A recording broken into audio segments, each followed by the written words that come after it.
దీంతో పాటు సోలార్ విద్యుత్తుని ఎన్ని రకాలుగా మనం ముందుకు తీసుకెళ్ళాలి, అదేవిధంగా మనకి రెన్యూబుల్ ఎనర్జీకి కూడా అధిక ప్రాధాన్యత కాకుండా సోలార్, అదేవిధంగా పవన్ విద్యుత్, ఈ రెండింటి మీద కూడా ఒక టార్గెట్ పెట్టుకొని ఈరోజు ముందుకు వెళ్తున్నాం.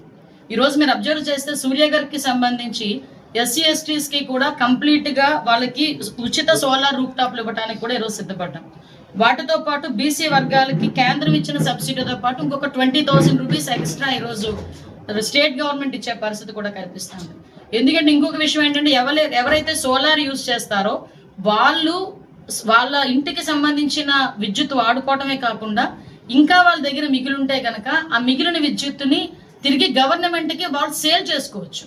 మళ్ళీ తిరిగి యూనిట్ ఛార్జెస్ కూడా వాళ్ళకి ఇంత యూనిట్ ఛార్జ్ కూడా వాళ్ళకి వచ్చే పరిస్థితి కనిపిస్తుంది.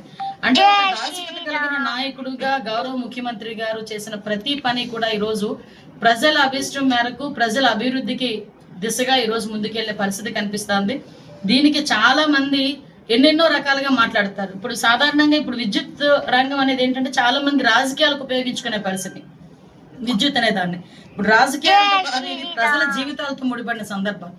ఎందుకంటే విద్యుత్ అన్నది ఆ రోజు 9 సార్లు పెంచిన పరిస్థితి, ప్రజలు ఎన్ని కష్టాలు పడ్డారో మా కళ్ళతో మేము చూసాం.